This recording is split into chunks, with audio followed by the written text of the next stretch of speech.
Welcome to Oh Brother, Not Another Podcast, an official Apple podcast supported by the Westport Library. And my name is Miggs Burrows.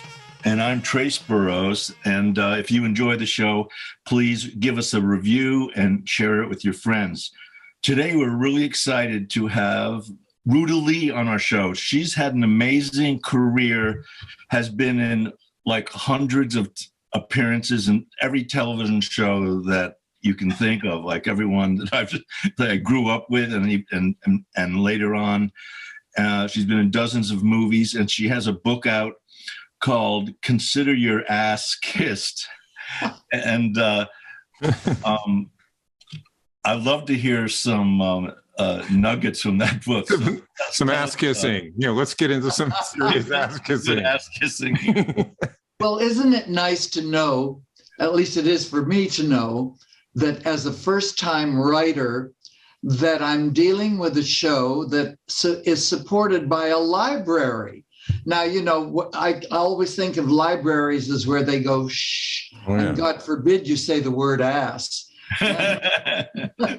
Our library, actually, that you mentioned it, is one of the most progressive libraries in the country. Our director of the library, Bill Harmer, came from Michigan, where he got the Bill Gates Award for being the most progressive library in the country, and he came to our town. What a great compliment, and what kudos! Wonderful. So they put this on their website, and they have thousands and thousands of subscribers, and maybe and your book will hopefully will be in the library. Oh, I hope so. Unfortunately, these days books are not ordered by thousands and sitting in piles on beautiful tables. In the bookshops when you walk in, you kind of have to order everything, and so I must say that Amazon.com has sort of taken over everything, even though I am in Barnes and Noble and hopefully in a library somewhere. But guys, there are some places where if I'm doing a podcast or a visit on a television station or whatever, where they will not allow me or anybody to say the word ass. And I keep thinking, if Jesus could ride into Jerusalem on his ass, I can certainly kiss it. Right. And it just seems so bizarre to me to say, consider your hoo-hoo kissed or consider your teet-teet kissed. Yeah, your That's much dirtier, isn't it? Yeah, I know. That's really silly. Yeah. So why is why the title? Why the title? Does that mean it's not a tell-all? I mean, it's a kiss-all and not a tell-all. Well, it's a little kiss, it's a little tell, it's a little bit of this and a little bit of that. It's everything that's made my life go round and round, and it's been a wonderful life. And George Pinocchio, who is the red carpet man for ABC television, happens to be a very, very good friend. And he became aware of the fact that whenever I really wanted to say thank you, when people gave me a lot of money for the Thalians, which is Hollywood for mental health, or someone turned on a television set because I was on, or came to a theater to see me in a play or a musical, or bought a ticket to a theater to see me, what could I do but say from the bottom of my heart, please consider your ass kissed?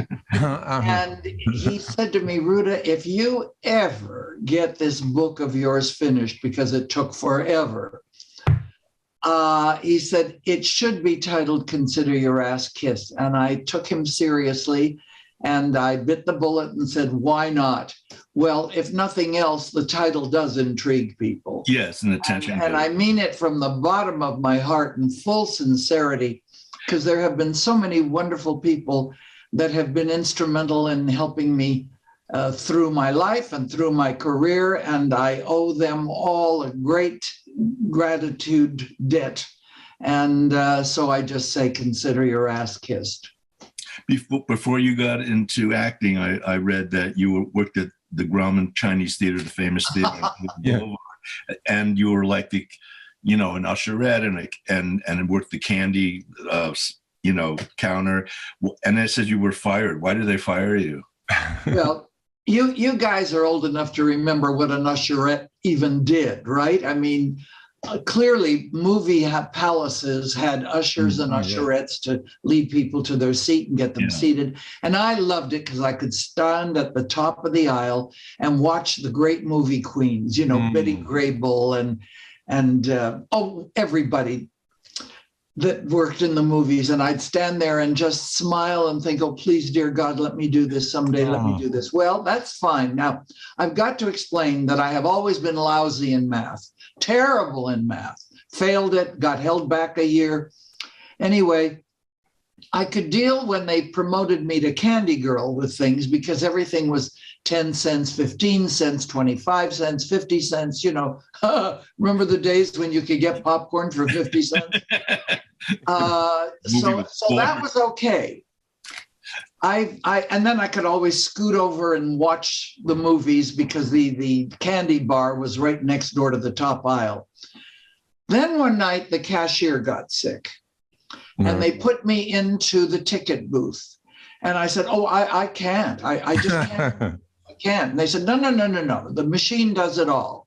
You just put in 2 tickets at $1.98. Ha! Remember when tickets were $1.98? Oh, sure. And then you put in $10 if that's what they give you, and it'll give you the right change. Well, the machine obviously failed terribly, and we were $40 short that night. Wow. And I think they thought I took it, and I got fired. Oh. And I sat there crying to the manager. You'll be sorry one of these days my hand and footprints will be here, and I didn't take the money. I'm just lousy in math, and it's not my fault you gave me that job. Well, fade out, fade in, boys. A lot of years later, when I get my star, my beautiful star on the Hollywood Walk of Fame, where is my star? But directly in front of the friggin' box office. So I came back. Is that my guardian angels working and serendipity working its charm? I just love that story. And it's just so wonderful. And when I got my star, my speakers, you know, you have a couple of speakers at the event, and it was wonderful. Were the one and only my sister in charity, Debbie Reynolds. Debbie, I'm always talking about you. And of course, the wondrous Alex Trebek. I'm assuming that they're both having cocktails and smiling down on all of us right now. So, thanks. Yeah, I got. I'm sorry. I didn't know. I didn't hear you pass it to me. Why don't we talk about the Thalians and where does that name? That's not from Irving Thalberg or something. Where do the Thalians come from? What does that name? Thalia is one of the 9 muses, one of the goddesses, the Greek goddesses, and she was the goddess of comedy, and she also took care of straying lambs. So when a group of young Hollywood people decided they were tired of being called pot-smoking, hard-drinking, sex-minded assholes who had nothing to contribute to society, said, you know, we get together to party and we hang around the piano and we sing and dance and carry on. Why don't we put a show together, sell tickets, and give the money to a worthwhile charity? That was a great idea. So they sent out Jane Mansfield and Mamie Van Dorn. Well, you want to talk tits galore. Right? We were just talking about her. We just talked about her today. So there you are. And they went out and they looked around for a meaningful charity to give our money to. And they came back saying, well, all the major diseases have been taken. No. But they did find a doctor who was dealing with emotionally disturbed children. And he described one of those kids as an apple that was rotting in a barrel. And it would rot the entire barrel if it wasn't fixed, and the entire community in this case. So we went in worrying about emotionally disturbed children. And 18 years later, the Thalians built the first building that went in at the Cedars-Sinai, which is very famous complex here in Los Angeles. And it was the Thalians Community Mental Health Center. And we dealt in mental health from pediatric through geriatric. And then some 50 years later, 55 years later, we woke up to the fact that we were missing the boat on something. Even though we were raising millions and millions of dollars, they weren't going to the people who really deserved it. And they were our returning young men and women, our veterans, who came home often not only with fractured bodies, but with fractured minds. And so we decided that we would put our focus now directly onto the plight of the returning veterans. So we joined up with UCLA's Operation Mend. OpMend tries to heal the broken and fractured bodies, the faces, the arms, the legs, and we Thalians are trying to heal the fractured mind and spirit. And so any of your listeners and any of our viewers today, if you have a few extra dollars, go to the Thalians, spelled THALIANS, thethalians.org, not com, but org, and you can read about us. And if you have a few dollars, whether it's $1 or $5 or $50,000, it will be very much appreciated by our returning veterans who are so willing to put their lives on the line for us wherever we send them into harm's way, and yet they come back to the United States deserving the very best we have to offer, and sometimes they're forgotten about, and they slip through the cracks. Yeah. And it's up to us to do something about it, so we Thalians are doing something about it, and thank you for sharing your audience with me so that I can sing my praises of the Thalians and what we're doing and ask for help helping our beautiful veterans. Yeah, that's a good. Yeah, absolutely. You know, we have a local, it's not an organization. Well, it is. It's called Homes for the Brave, and it's for homeless veterans. And we get, some of us in a group go there and do art lessons for them. But good. It's amazing. Yeah. You know, it's just heartbreaking. I mean, they're all competent people that just got be part of the whole package. You know, they always promise join the army and we'll pay for college, but sure, back it's like, yeah, where's they should be, you know, where's the help? I mean, they get some help, but it doesn't go far enough, you know. No. And people you have to start begging for help, you know, when they should be instant. Everything should be taken care of when you come back if you're hurt mentally. That's right. I think my great interest in our veterans is that I've done so many shows for the military, whether it was with Bob Hope or Johnny Grant, who did the sub tours, and of course in the process of doing these shows, which were amazing. It's tough on the girls because you don't know where you're going to be able to wash your hair and roll it, and you know to get pretty for the shows. But I visited a lot of hospitals. And it's a very interesting experience to hold yourself together and not fall apart when you see kids that have been crippled and maimed forever, simply doing their duty, like I say, laying their lives on the line. Yeah. And I just knew that these people needed help. And yes, there are a lot of illnesses that we support. My God, Americans are the most generous people on the face of this earth. But I somehow can't get as upset about some drug-ridden, drug-abusing person that needs help as much as I do about our veterans. They really need our help. I mean, they were willing to give. Why aren't we willing to give? That's it, right. They're the ones who've, they've proven their worth. They've already given so much. But can we switch gears to a silly? Sure. Not so. We just interviewed somebody. We won't mention who he is, and he was in Hollywood. He was an actor. Actually, he was claims to be the first gay actor, right? Chase, yeah. Anyway, so he was not outing people. No, that's not the right word. He was outing people that were annoying. He was outing people that were annoying, and the top of his list was Paul Lynde. And you saw him on Hollywood Squares, and he just said, well, what did he say? He didn't like. He really was nasty. You know, he had mean and nasty. That, very, sardonic and that cackling laugh. And he was always like, seemed like his bitter and stuff. That was shtick. But he says, no, really, he turned into that. I mean, that might have started out as It was bitter and angry and mean. Did you get any of that? As a character? But well, I can comment this way. I mean, I worked with him for years, right. and we did a lot of tours and places together that were, kind of all-star groups that made an appearance. He was one of the funniest innately men I've ever known, and a great entertainer, but he was a terrible drunk.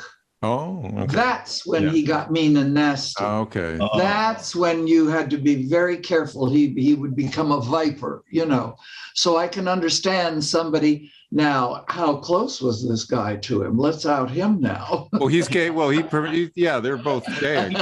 Yeah, right. He dated Rock Hudson. This man we. Oh yeah, he claims that dated Rock Hudson, all the gay actors. Oh yeah. But, well, of course, it's very interesting because times have so changed and the press has so changed. Now everybody talks about it and blah blah blah. In those days, we all knew that people were gay. Those of us in the industry, sure, we knew they were gay. But you didn't make a big issue about it. And why out somebody? Who cared really? If they were entertaining and wonderful, why worry about it?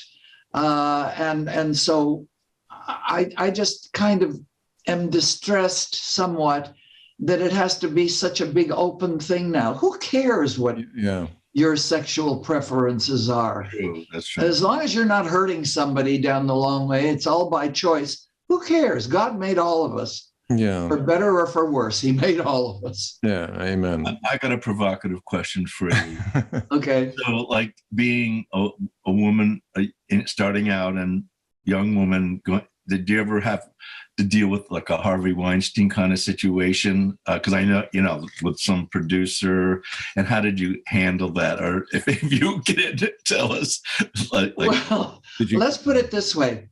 I never really got chased around a desk. Of course, I never put myself into positions like a lot of young women have done by going up to hotel rooms and doing all of that kind of thing, at night. Come on, use your brains, girls. Unless you're planning to use another part of your body to But I used to think, what the hell's the matter with me? No one's chasing me around the desk. Maybe I'm not pretty enough. Maybe the boobs aren't big enough. Maybe something. But I think the answer was that I always had a wild sense of humor, and I used it whenever anything was the least bit kind of touchy or uncomfortable. I made a joke out of it so that nobody's feelings were hurt. Nobody was upset by the fact that I turned them down. It just became a joke. And to this day, the guys on sets and producers, etc., I would go out for drinks with after the shoot and swap body stories and have a great time. And the guys always loved me, but never came on to me, which I think is kind of a backwards compliment, but a nice one, because I never really had to face any kind of that dirty crap that some girls speak of. They had, well, you've worked with so many. I mean, the list is endless, but to name a few for our audience, say Clint Eastwood, Burt Reynolds, Charles Bronson, James Garner, Johnny Carson, Fred Astaire, Robin Williams, Bob Crane, Frank Sinatra, et cetera, et cetera. I'm just curious, everyone has a persona, and people love, Johnny Carson's persona and on TV, but apparently he was a very introspective, quiet, moody guy, right? Yes. And Fred Astaire is this elegant, wonderful. I mean, is there anyone that you can say that was who they appeared to be? I mean, really. I almost think they all are what they appear to be. I mean, you mentioned Jimmy Garner. Mm-hmm. He was one of the dearest, loveliest people in the world, I write about him in the book. Fred Astaire, I write about because he was very kind of quiet and laid back and somewhat shy, which is amazing. Yeah. And yet he took an interest in me, which was very nice. And he used to send me little notes saying, I didn't care for that particular episode of something. You were wearing something that didn't flatter the thing, you know. And did I save any of those notes? Oh. No. Yeah. I could have put them in the book, you know. Yeah. Charlie Bronson was kind of a little bit on a surly edge, you know, but not really. He was quite wonderful and very charitable when it came to the Thalians. He and his beautiful wife used to come all the time. And to this day, I still get a Christmas card from his last wife, who lives now in the East somewhere. And gosh, I've known some wonderful people. I think the one that threw me a little bit, and he did throw me a little bit and knock me out, and in more ways than just in admiring him. He knocked me out because he hit my head against the wall when he threw me over his shoulder, was the Marshal. Oh my God, suddenly I dropped his name. Marshal Dillon. Who am I talking about? Oh, yeah. Yeah. James Arness, right? James Arness, exactly. Right. Yeah. And I had not realized that he was the Thing. Right. Oh, Do you yeah. remember that? Sure. He was that giant carrot or whatever Right. it I was. was shocked when I read that He's too. pretty tall, right? Wasn't Like a that a Frankenstein. great sci-fi movie? Yes, that was. I love that movie. Yeah. Of course, that was Howard Hawks. Oh, was it? Yeah, One of his must have been his first, because that was a cheese kind of a B movie, right? But it turned out it was, but boy, it sure became a cult favorite. Yeah. Oh, yeah. So was this when he hit your head? Was that in? Oh, I write about this in my book, in Consider Your Ass Kissed. I was playing this darling little tart. They're always more fun to play. You know, the hookers are much more fun than the good girls. And I was trying to entice him into my bedroom, and it didn't have a door on the bedroom. It had a curtain, you know, one of those pull back heavy curtains. And instead of enticing him into the bed, I enticed him into picking up a quilt, throwing it over my head, throwing me over his shoulder, and taking me down the hall to Miss Kitty's room. And as he pulled the curtain and swung his body, my head, which is back here, hit the door frame. And I went out like a light. Oh my God. And it was the most amazing thing to come to, guys, with Marshal Dillon's tears running down his cheeks, slapping my face, saying, "Oh my God, did I kill you? I didn't kill you, did I? I didn't kill you." That's a sweet story. That's a sweet moment for me to remember. I did several of those Gunsmoke episodes, and boy, I really liked him. But he was a funny guy. Oh, yeah. Was he? He never. Yeah. Well, I mean, part of his, he had that. His character was very stoic. Yes. Yeah. Exactly. Like, but he was great fun on the set. Andy Griffith was also great fun on the set. Yeah, that was one of my favorite. All those shows we both makes, you know, we grew up. Yeah. All those shows, and Andy Griffith's still one of my favorite shows, and Don Knotts as a comedic actor was unbelievable. Just fabulous. One of my all-time favorite episodes. Yeah. I snow him into thinking that he's a big cheese. And in the meantime, I'm the reporter getting dirt on him, you know. Yeah. So yeah, and again, are they? You know, so the director says cut. Is this Don Knotts to pick one? You know, curl up in a ball and go away and be all moody and grim, or he's just there and present. He's there and carrying on. Yeah. And Andy, of course, would grab a guitar and sing and play, and sometimes the songs were a little bit bawdy, and it was just such fun. My only regret is that I didn't spend a lot of time with young Opie, because he's now the major producer in Hollywood, and I haven't worked for the SOB. So I guess it's my own damn fault, right? I remember Andy Griffith did a Face in the Crowd. Oh my God, what a good movie. You've got to see that movie. It's a total different, Yeah, and he was so good in that. It's also actually a precursor of politics and his whole narcissistic thing that he was doing. Oh, he was so good in that, you know, and frightening. I mean, it's hard to watch Andy Griffith again. I've been invited to, of course, his hometown, and I've never really had time to join the group there, but that would be kind of fun to go and visit. Well, I still have the strength and the energy to go. Yeah, they do have Mayberry. It's like a tourist thing, right? Right. Yeah, and it's a big convention every year, and people come in from all over. It's astounding. I did go one year. I was asked to the big festival that they do for Lucille Ball in where the hell is it? I'll think of it in a minute. I'll call you at 2 a.m. Sure, please.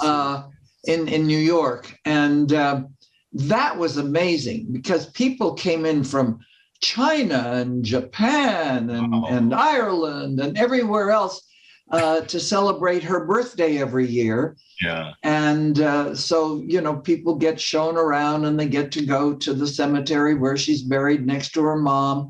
And it was a great treat for me because I had a big theater full of people, and they ran a couple of the guest shows that I did with Lucy. And it was such fun to talk about her because she was such a good friend to me in so many ways. And what a great dame. What a great dame. Television performers. I watch television while I'm here. I work in a studio, you know, I do my work. But I mean, I see more, the people I see on TV, I see more than I do real live people. You know, I mean, it's like you get becomes your family. It's like a family because they're always there. I've seen them, you know, Jennifer Aniston a million times. Yes. And it's interesting with TV, even though it's like, you know, it's not real life. But anyhow, I have a question because it was in your bio about trying out for Ginger and Gilligan's Island. I wanted to hear that story. Well, unfortunately, it was exactly the same as I faced with having beautiful girls with big boobs. I tested for it, and I looked sensational in my beautiful black beaded dress that had been done for me. But my knockers simply were not the size of Ginger's. So Tina Louise got the job. And I must say, she was lovely in it and beautiful. And everybody became kind of friends of mine through the years. But what fun it would have been to do a series that was that successful for that long. And then I'm sure the residuals they must have gotten, well, you got 13 of them, and then maybe they made deals when the shows were sold and still are being seen everywhere. I don't know if anybody gets a penny from them, but wow, what a lovely thing that would have been. I read some review with the guy who played Eddie Munster, and he said he made $30,000 back then. You know, like now if you're on like the Big Bang Theory, you make $1 million an episode. Yeah, he made $30,000 a year, I think it was. But he says back then a major ball player also made $30,000 a year. Money was different, you know, obviously very different. You could buy more things with $30,000 than you can today. I made a boo-boo, and in fact, I talk about it in the book. You know, I was offered a contract at Warner Brothers, where I worked continuously because I'm a hard worker. I come in, I'm professional, I do my what I'm supposed to do, and then I sit with the gang and laugh and scratch and have a very good time with everybody on the set in the meantime. So producers and directors always liked me over there, and the guys were offering me a contract.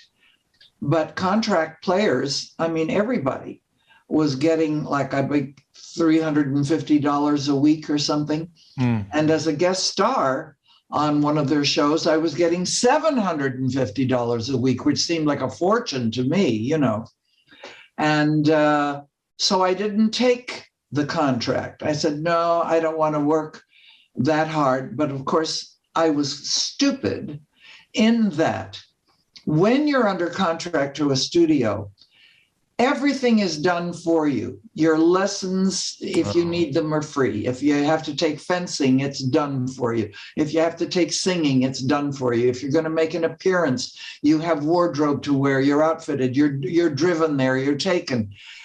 And above all, the publicity machine that the studio has is worth millions and millions of dollars to any young performer. You know, all of those young people that came up during that period and became famous was thanks to the PR. And if you don't sign a contract, then you've got to do all that yourself.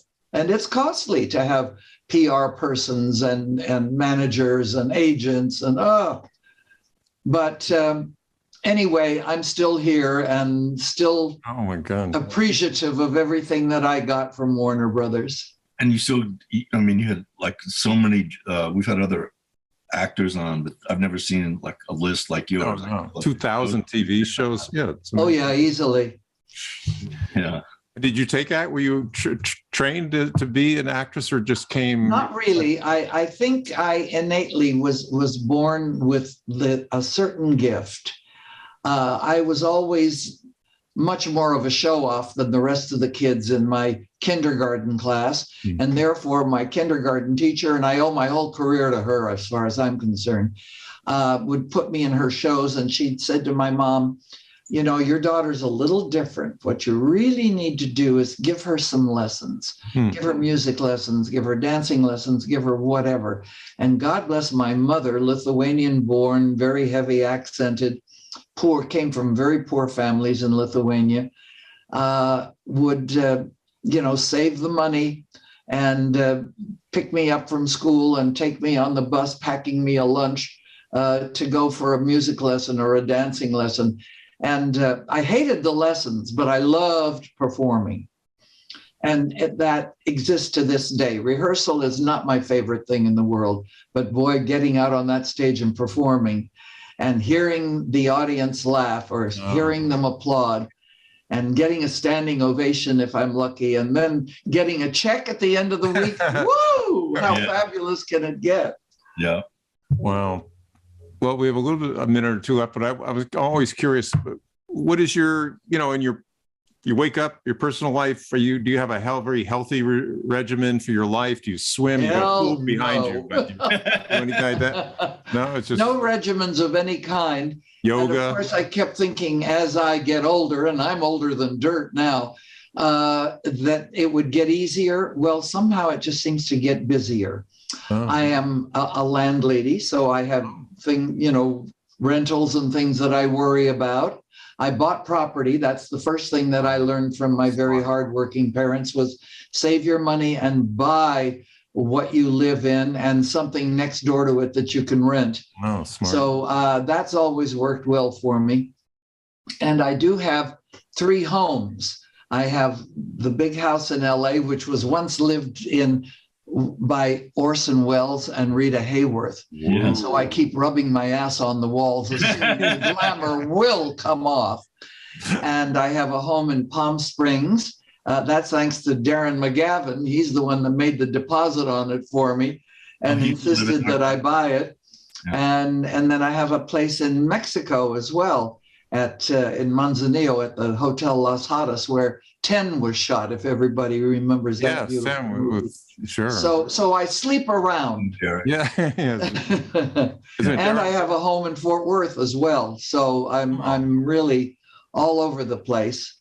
And I love it. And I'm grateful to show business for letting me make a living in it. I've never been above the title in movies. I have been in theater, but Lord knows I've had a very long, wonderful career for which I thank God. And I thank my parents, and I thank the fans who have supported me all through the years. And I'm always the one that says, I don't make fans, I make friends. And I'm very grateful to all those friends. And I include you as my friends and letting me and sharing your wonderful audiences with me. Well, that's very kind. I was just going to say you made 2 new friends here, and you've been so wonderful to us and with your time. And I'm so glad we could, introduce you. Interesting stories. I don't think you need an introduction, but people will be happy to see you.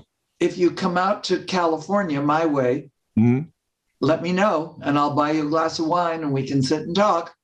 Okay, sounds good. Careful what you go for. In the meantime, my darling friends and your audience, consider your ass kissed, available on Amazon.com. Good. Love you. And Thank you so much. thank you very much. Bye-bye.